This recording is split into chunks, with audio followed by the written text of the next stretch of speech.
She's a friend of a number of our community members, so we want to give her a big welcome. And Ann is a social worker at hospice, and she has given this talk before. She also, from what I know, will share some of her personal experience with loss in her own life, so a really valuable time to share together, and we thank her for bringing her words of wisdom to us and sharing this with our community here. So welcome, Ann. Thank you.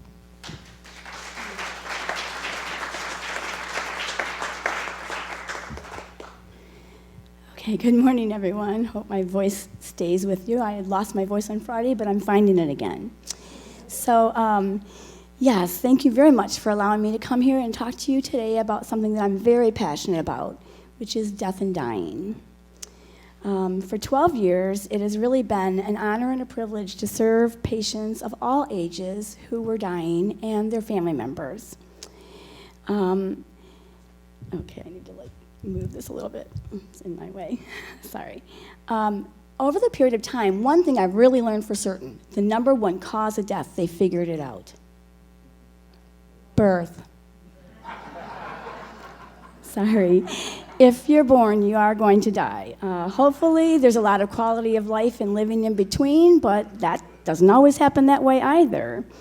There's so much that I really could talk about, and I pared down this talk from a 25-minute talk to a 15-minute. So I have to say, I've chosen not to talk about physical changes of what happens when you die. I've chosen not to talk about end-of-life stages and what to look for physically, emotionally, spiritually, mentally. I've made a decision that today's talk is not about what I believe happens after you die. It's about talking about death and dying in the here and now. I feel like we do not do enough talking about death and dying. That is a taboo subject. So today's talk also is going to be about exploring choices that you have in regard to your own death. And also, you might even leave here today understanding that death does not have to be looked at as a failure, some kind of defeat about some medical condition or disease, okay? Death does not need to be looked at or have to be looked at as a failure. First of all, I want to clarify that talking about death and dying will not make it happen. Truly. I don't know your name, but I like your laugh. I've always wondered why so many people are afraid or unwilling to even mention it. I imagine in years past that it was just much more accepted, the cycle of life. Multi-generations lived together, often under the same roof, sometimes on the same property, but family members from generation to generation helped care for their loved one as they were dying. And so I think that it was just more an accepted way of life.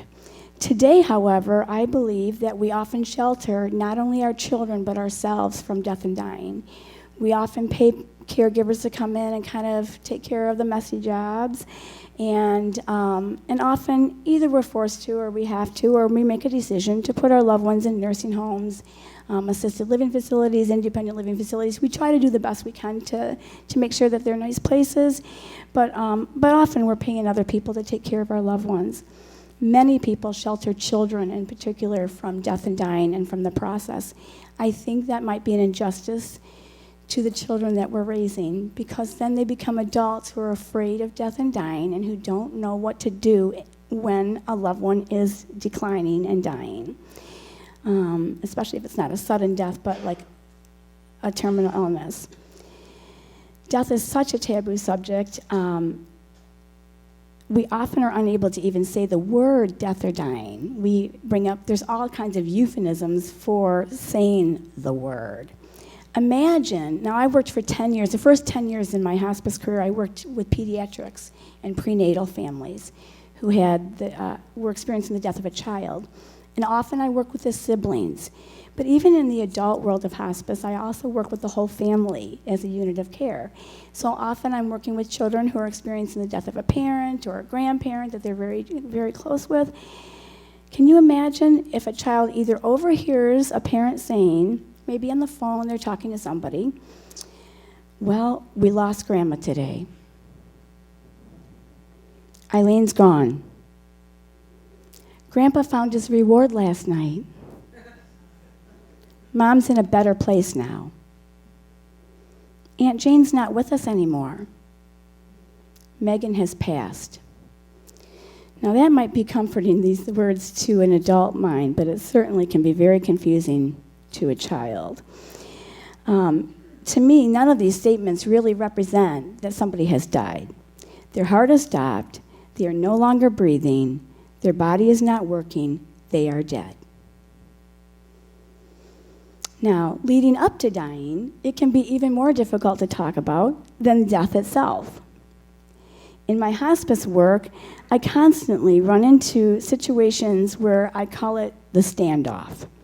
So if in order for a person to qualify for hospice, a doctor has to believe that a person has 6 months or less, or that they wouldn't be surprised if a person died within 6 months based on what their diagnosis or multiple diagnoses are, what the normal progression of that disease is, and where that particular person is in the process. So the doctor writes an order for hospice. But the standoff that I'm talking about is I run into patients who say, I wish I'd known about hospice sooner. I wish I could have gotten my loved one on hospice sooner. I thought they weren't ready for hospice because I was waiting for the doctor to tell me, I think it's time for hospice. But many times, and I apologize if there's any doctors in here, I'm not against the doctors, but many times doctors are not comfortable with having these conversations either.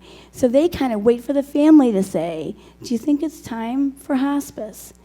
And so there's this standoff that happens. It's not like on purpose, it just happens because we are in a society that's not comfortable with talking about death or dying. So I urge you and encourage you to be okay and become comfortable with this. We're all going to die. At this point in time, I'm pretty sure, like every one of us here are going to die at some point.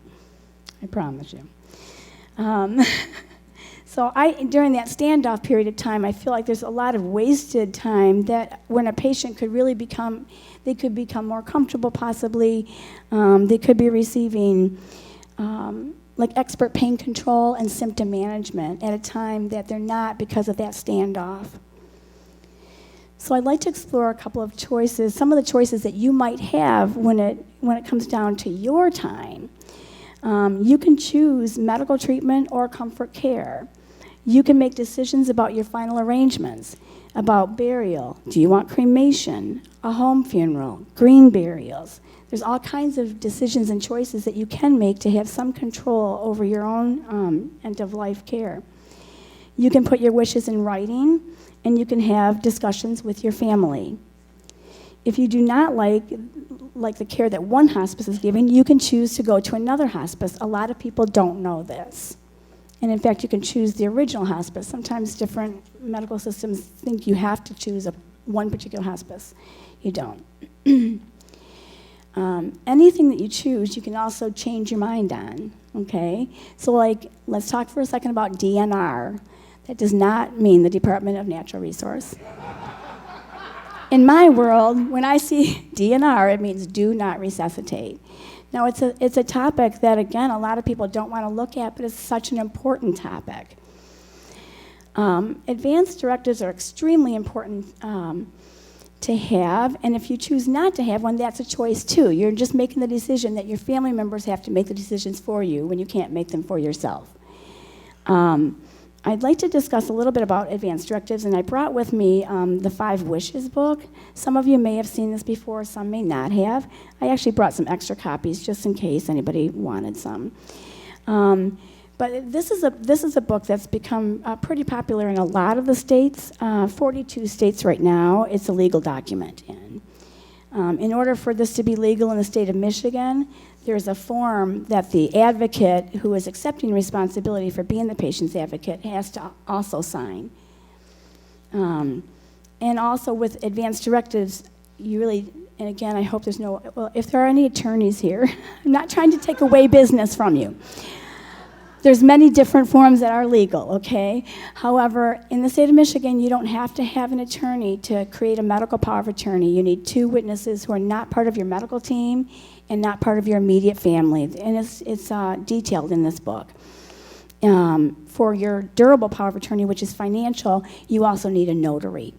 Same thing, 2 witnesses and a notary, so you don't have to have an attorney in order to complete your final wishes, or at least your advance directives, I'm sorry. So in this book here, the first wish of the 5 wishes lets you choose the person that you want to make decisions for you when you can't make them for yourself. The second wish is like a living will. It lets you put in writing the kind of medical treatment that you want or you don't want at end of life. The wish number 3 allows you to state how comfortable you want to be. That's kind of an interesting thing. People go, well, I always want comfort. Wouldn't everybody want comfort? But you'd be surprised, not everyone does. Some people might choose, they want to be more alert and oriented and have some pain in order to have more time with their family, more alert time. So it is a personal choice. The 4th wish explains how you want people to treat you. And the 5th explains it helps you detail telling others what you want them to know and how you want to be remembered. So that's in the 5 Wishes book. There's more information about that at agingwithdignity.org, and I can repeat that later if anybody has questions on it. So what could happen if you don't complete advance directives? If no paperwork and no DNR, do not resuscitate, is signed, then emergency medical personnel that might be called in if you have a sudden event, they must attempt to get you alive. It's their job to get you alive, if they have to attempt that, to get you alive and keep you alive as long as possible.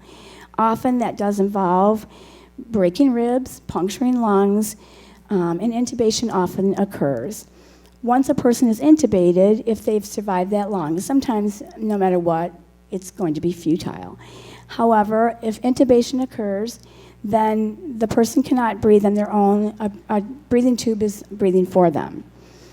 At this point in time, most people are sedated because they want to pull that tube out, and so often they're restrained, and the families ends up often being the ones who are left with the decisions to withdraw life support or to maintain a person being on life support for however long.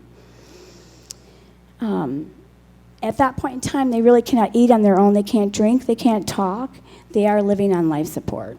So that's what happens if you don't create advance directives, or that's what can happen.